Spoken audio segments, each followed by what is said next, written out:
Hello everyone, আসসালামু আলাইকুম।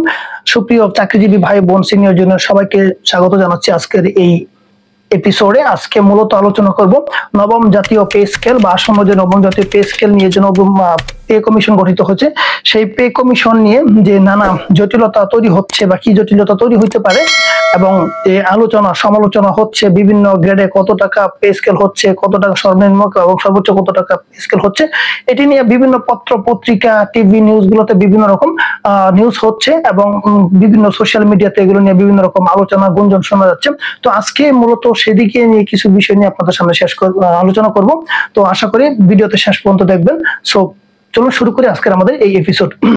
মূলত জাতীয় বেতনের আওতাভুক্ত যেসব চাকরিজীবী ভাই বোন সিনিয়র জুনিয়ররা রয়েছেন, তারা জানেন যে বাংলাদেশে গত দীর্ঘ প্রায় 10 বছর যাবৎ চাকরিজীবীদের জন্য কোন রকম, বিশেষ করে সরকারি চাকরিজীবীদের জন্য কোনো বেতন স্কেল, নতুন কোনো পে স্কেল আসেনি। যার কারণে 2015 সালে যে সর্বশেষ পে স্কেল ছিল, সেই পে স্কেল অনুযায়ী সবাই বেতন ভাতা পেয়ে যাচ্ছে। কিন্তু 2015 সালের যে ইনফ্লেশন রেট বা হচ্ছে আপনার বাজার মূল্য, দ্রব্যমূল্য ছিল, সেটা 2025 সালে কয়েক গুণ বেড়ে গিয়েছে। কিন্তু সেই তুলনায় সরকারি চাকরিজীবীদের জন্য কোনো বেতন ভাতা বা সুযোগ সুবিধা বৃদ্ধি পায়নি। যার কারণে সরকারি চাকরিজীবীরা একটি কি বলে এটাকে দুর্বিষহ জীবন যাপনের ভিতর দিয়ে যাচ্ছে। বিশেষ করে যারা 11 থেকে 20তম গ্রেডের চাকরিজীবী, তাদের একটু বেশি কষ্ট হয়, কারণ তাদের বেতন ভাতা এমনিতেই অনেক কম থাকে। আর যারা একটু উপর লেভেলে, তারা হয়তো বা নিজেদেরকে কোনোভাবে অ্যাডজাস্ট করে নিতে পারে।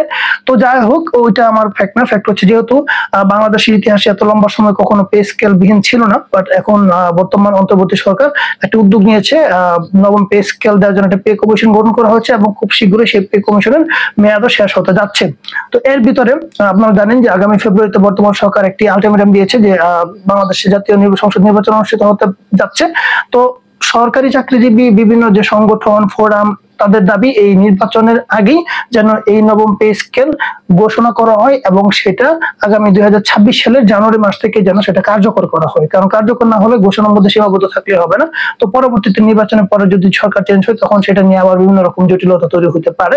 তো যার কারণে সম্প্রতি বিভিন্ন সরকারি চাকরিজীবী যে সংগঠনগুলো রয়েছে, সেই সংগঠনের পক্ষ থেকে জানানো হচ্ছে বা তাদের কাছে জোর দাবি দেওয়া হচ্ছে যেন আগামী ডিসেম্বরের মধ্যেই এই নবম জাতীয় পে স্কেল একটি ঘোষণা প্রজ্ঞাপন আকারে জারি করা হয় এবং সেটা 2026 সালের জানুয়ারি মাস থেকে যেন কার্যকর হয় বেতন ভাতার সাথে। ওকে, এখন কথা হচ্ছে যে সম্প্রতি বিভিন্ন পত্র পত্রিকা এবং টিভি চ্যানেলগুলোতে নিউজ হচ্ছে যে সরকারি চাকরিজীবীদের জন্য একটি বেতন কাঠামো খসড়া জমা দিয়েছে বর্তমান পে কমিশন, যেখানে দেখানো হয়েছে সর্বনিম্ন বেতন ছিল 15,000 সামথিং এবং সর্বোচ্চ বেতন দেখানো হয়েছিল 1,50,000 সামথিং।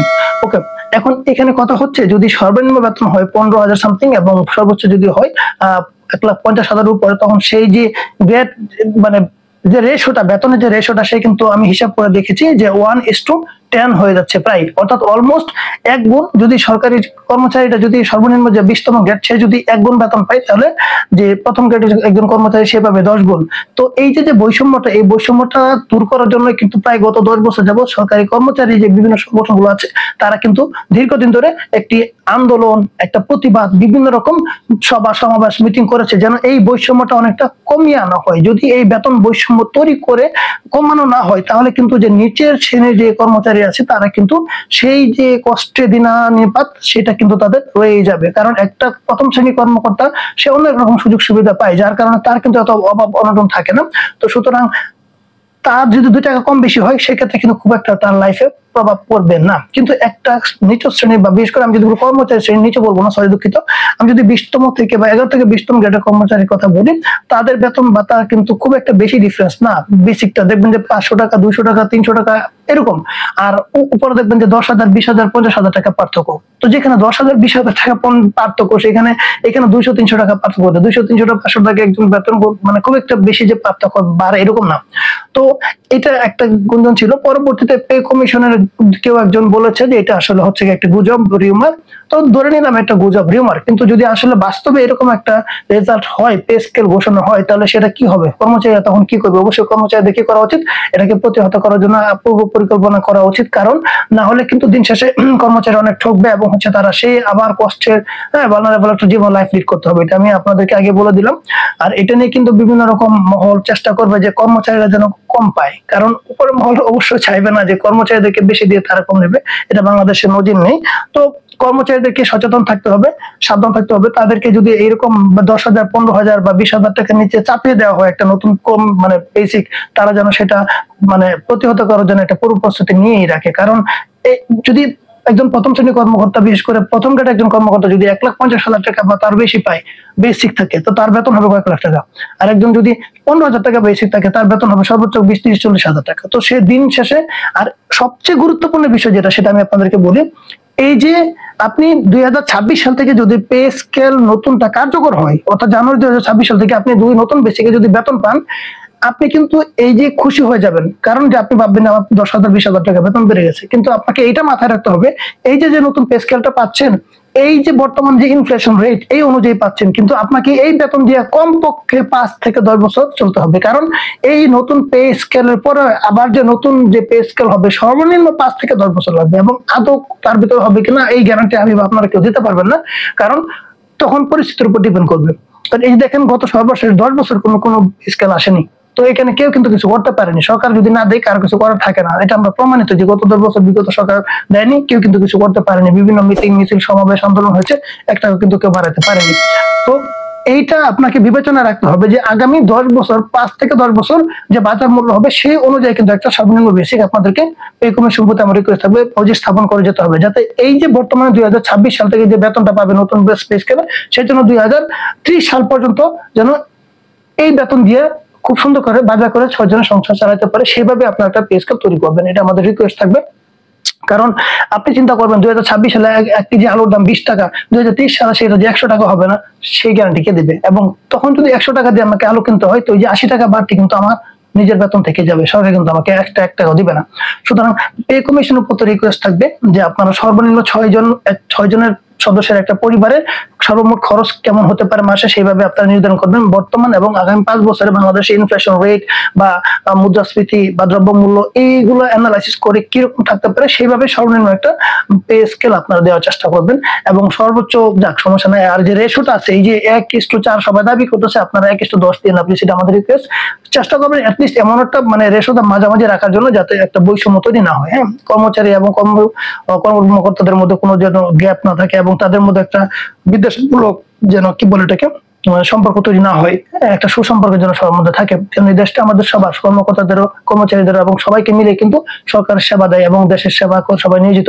সুতরাং একজন উপর কর্মকর্তা যদি খেয়ে পরে বাঁচতে পারে, নিচের জন্য যেন খেয়ে পরে বাঁচতে পারে, সেটা আপনাদেরকে বিবেচনা রাখতে হবে। তো এই হচ্ছে বিষয়। পাশাপাশি এই যে বেতন ভাতার বাহিরে যে অন্যান্য সুযোগ সুবিধা, যেমন ভাতাগুলো আছে, যেমন চিকিৎসা ভাতা, যাতায়াত ভাতা, তারপর হচ্ছে আপনার টিফিন ভাতা, ধুলাই ভাতা, এগুলো নিয়ে যেন একটা আপনি কনসিডার করেন। আমি একটা এক্সাম্পল দিই যে সরকারি কর্মচারীরা টিফিন ভাতা পান মাসে 200 টাকা।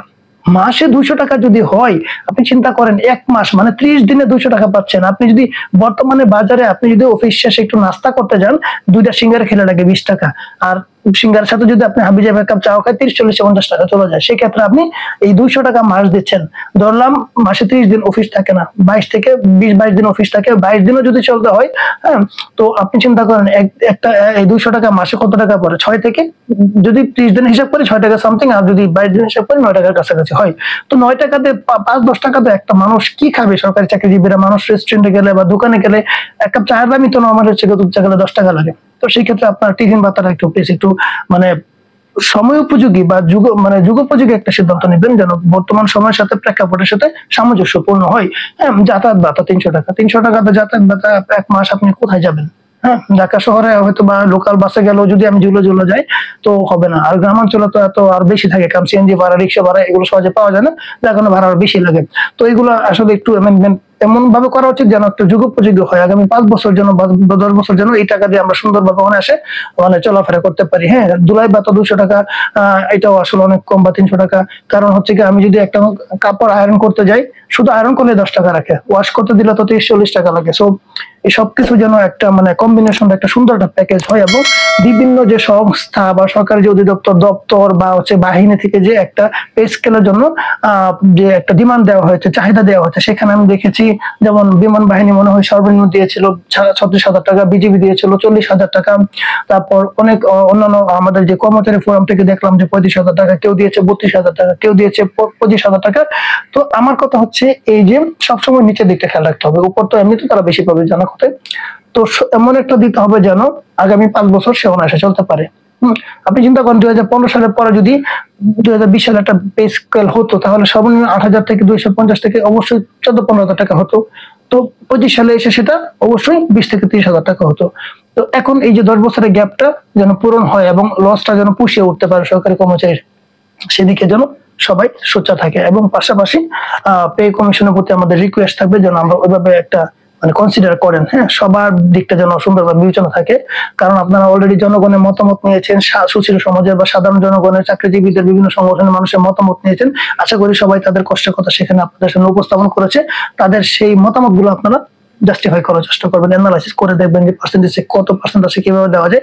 সো এটা হচ্ছে আমার রিকোয়েস্ট। তো সবাই বিষয়গুলো মাথায় রাখবেন, বিশেষ করে কর্মচারী ভাই বোন যারা আছে তারাও সচেতন থাকবেন যেন আমাদের কিভাবে ঠকানো না যায়, বা একদম লো লেভেলের জন্য এই 10,000-15,000 টাকার জন্য না আসে। কারণ আজকে আমি 2025 সালে 15,000 টাকা বেশি হতে চলতে পারবো, বা 2030 সালে সেটা আমি পারবো না। সুতরাং এমন ভাবে তৈরি করতে হবে যেন সেটা হচ্ছে 2030-35 সাল পর্যন্ত অনায়াসে চলতে পারে। সো ঠিক আছে, এটাই আজকে আপনার জন্য। আশা করি একটা সুসম্পন্ন, সময় উপযোগী এবং মানসম্পন্ন বা যুগোপযোগী একটা বাস্তবসম্মত একটা পে স্কেল দ্রুত হবে, এবং সেটা যেন আগামী 2026 সালের জানুয়ারি থেকে কার্যকর হয়, সেই প্রত্যাশা সবার জন্য। ভালো থাকবেন সবাই, সুস্থ থাকবেন। আল্লাহ হাফেজ, আসসালামু আলাইকুম।